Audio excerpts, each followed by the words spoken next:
Et une question se pose ce soir, la Russie est-elle en train d'opérer un changement de stratégie militaire et politique ou bien est-ce tout simplement un aveu d'échec et d'impuissance? Avec nous pour en parler, Antoine Vitkine, bonsoir. Bonsoir. Soyez le bienvenu sur TV5 Monde, vous êtes journaliste, documentariste, réalisateur de La vengeance de Poutine que l'on peut voir en replay, en diffusion sur France.tv.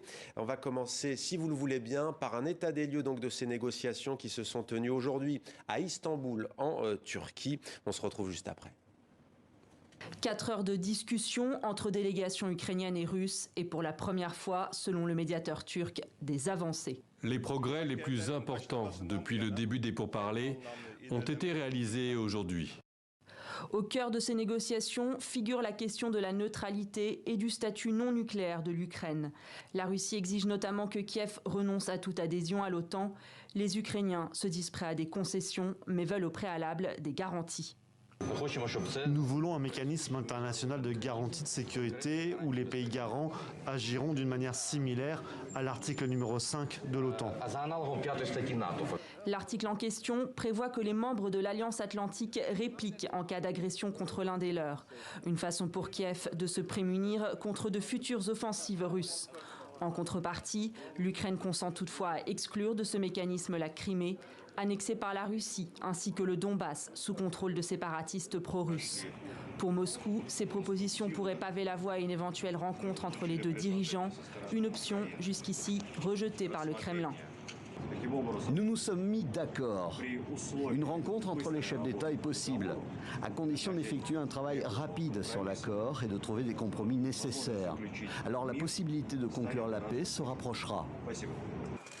D'après le principal négociateur russe, une autre demande aurait été formulée par Kiev.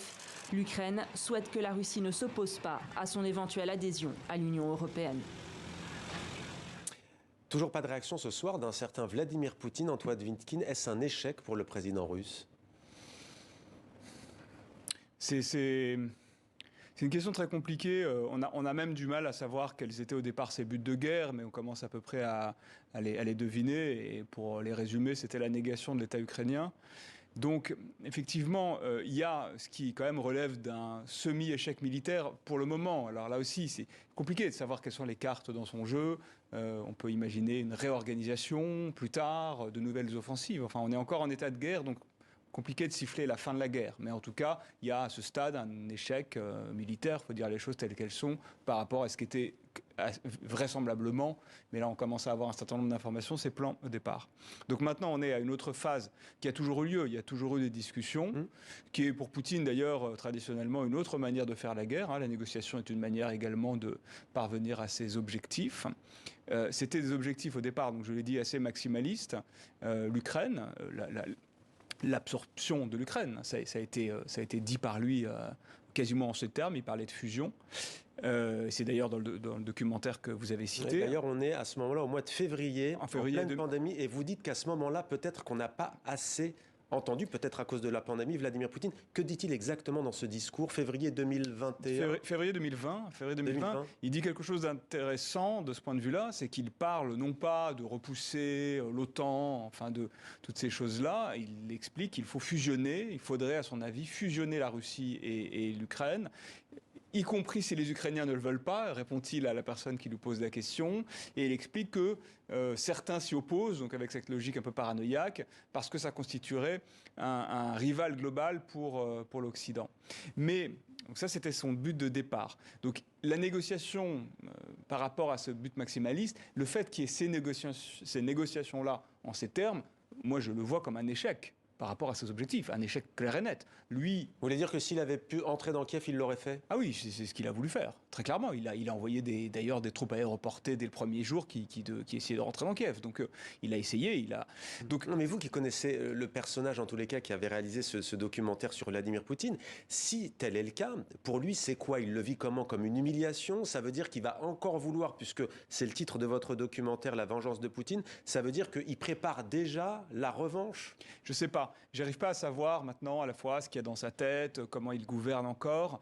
Ce qui est sûr, c'est que ces négociations sont intéressantes. Elles signent par rapport à ces buts de départ, une forme d'échec. Et regardez ce qui a été dit, c'était intéressant dans votre sujet, c'est que, notamment, on évoquait la possibilité d'une rencontre Poutine-Zelensky. S'il rencontrait Zelensky, il rencontrerait quelqu'un qu'il estimait totalement illégitime. Ouais. Il le traitait de drogué des néo-nazis, personnellement. Il l'a toujours méprisé. Mais plus que ça, de drogué des néo-nazis, il estimait que l'État ukrainien n'avait plus de sens, il voulait le remplacer. Donc le reconnaître, c'est reconnaître sa légitimité et sa quasi-égalité. Mais comme un autre. Peut vraiment le faire. Vous ne lisez pas dans le marque. C'est la raison pour laquelle je trouve ça stupéfiant. Je n'y crois pas. Mais si ça se fait, alors là, pour le coup, ça voudrait dire qu'en public, il mangerait son chapeau. C'est la raison pour laquelle je suis assez pessimiste. Mais encore une fois, c'est ma lecture des événements. J'ai du mal à voir de la même manière.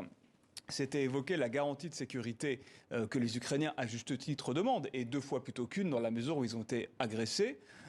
Ça correspondrait à, là aussi, faire ce que Poutine voulait à tout prix éviter, c'est-à-dire que l'Occident puisse se mettre...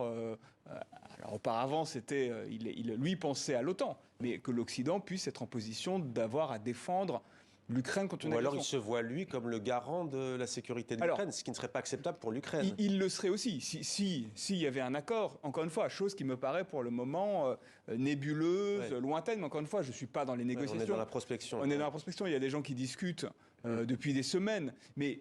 Imaginons qu'il y ait un jour un accord, la Russie serait garante aussi, bien sûr, la Russie et l'Occident, mais les deux. Donc ça, voilà, dans la mesure où c'est pas l'Occident qui va envahir l'Ukraine, Poutine se retrouverait dans cette situation-là. Alors on va s'arrêter sur un homme, Roman Abramovich, le patron de Chelsea, qui a décidé de jeter l'éponge depuis le début de l'invasion russe, jeter l'éponge du monde du football du côté de Londres.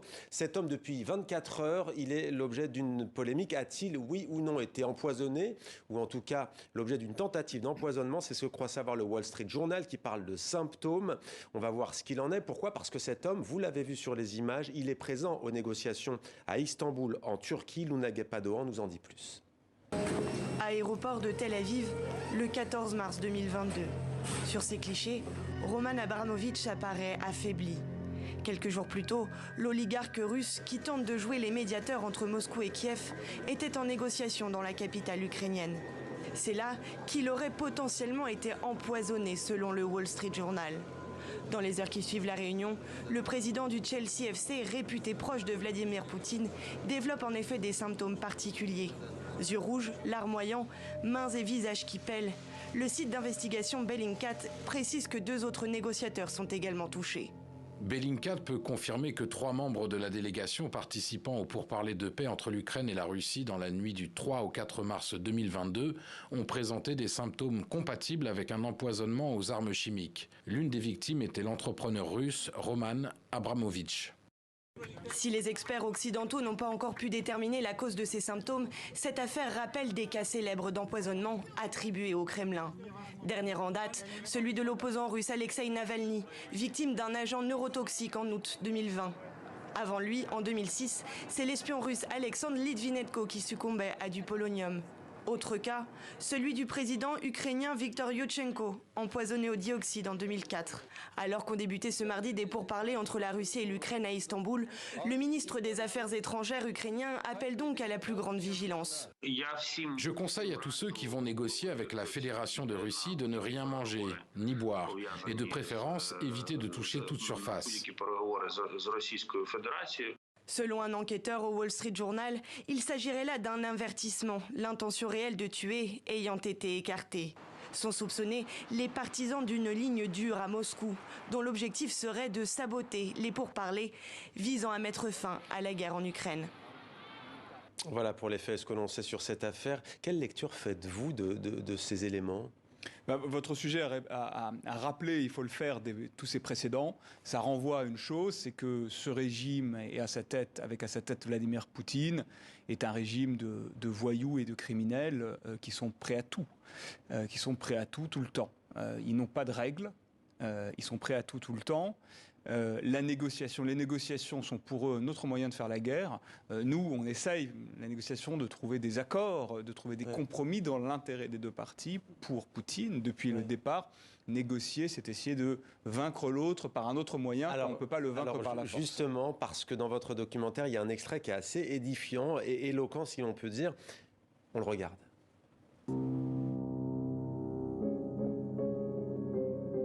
tête-à-tête dure 5 heures. À l'issue de longues digressions historiques, Poutine s'engage à apaiser la situation en Ukraine et à retirer ses troupes de Biélorussie dans les 10 jours. Le président Macron n'est pas un naïf à l'égard du président Poutine. Il ne croit que ce qu'il va voir. Et donc, concernant la Bélarus, pour l'instant, on n'a pas vu. Même si le président Poutine dit le contraire. Mais il ment. Il ment. Et le président Macron sait qu'il ment. Et je pense que le président Poutine sait que le président Macron sait qu'il ment. Voilà, et Emmanuel Macron vient peut-être de raccrocher le téléphone avec Vladimir Poutine, donc à quoi bon, on a envie de dire? C'est maintenir un lien. Certains ont eu cette métaphore au début qui est un peu caricaturale mais qui est amusante. C'est le téléphone avec un preneur d'otage. On maintient la communication pour évaluer ses intentions, pour faire des propositions. Donc il le faut, c'est nécessaire pour éviter les escalades. Mais Vladimir Poutine, lui aussi, dit que les Occidentaux, les Américains notamment, mentent. On connaît que l'OTAN ment. On sait cette fameuse question qui revient. Même s'il est vrai qu'on ne le rappelle pas assez, mais l'OTAN ne voulait pas de la Géorgie ni de l'Ukraine depuis 2008, ne voulait pas d'adhésion de ces pays. Mais lui, dans sa rhétorique, il dit que c'est l'Occident qui ment. C'est sa rhétorique. Et dans sa bouche, c'est une injure volontaire. Dans la tête des Occidentaux, c'est un fait. Le fait que Vladimir Poutine mente. Alors, Vladimir Poutine est quelqu'un de rationnel. On parvient à des accords avec lui, sauf qu'il ne les respecte pas. C'est ce qui s'est passé avec les accords de Minsk. Mais il y a quand même un moment. L'anecdote de Le Drian est intéressante. Elle renvoie à un précédent dans mon film qui est 2014, négociation des accords de Minsk, où François Hollande discute avec Vladimir Poutine des séparatistes du Donbass, qui sont des séparatistes pro-russes, payés par les Russes, formés par les Russes, encadrés par les Russes, téléguidés par les Russes. Et là, Hollande lui dit, alors maintenant il va falloir dire telle ou telle chose aux séparatistes, et Poutine lui dit, je ne les connais pas. Comme Wagner. Comme Wagner. Mais je pense une chose, c'est que pour lui, c'est aussi une manière d'imposer un rapport de force. Quand vous dites à quelqu'un, alors que vous savez très bien que cette personne sait que vous les connaissez, quand vous dites ça, c'est une manière de dire on n'est pas sur le même terrain et ce que tu penses, j'en ai rien à faire. Bon. Sauf qu'au final, Poutine a fini par accepter les accords de Minsk. Il a fini par reconnaître qu'effectivement, il les connaissait. Merci. Mais voilà, c'est sa méthode et c'est face à ça que nous sommes. Merci beaucoup Antoine Vitkine. Je rappelle le titre de votre documentaire, La vengeance de Poutine.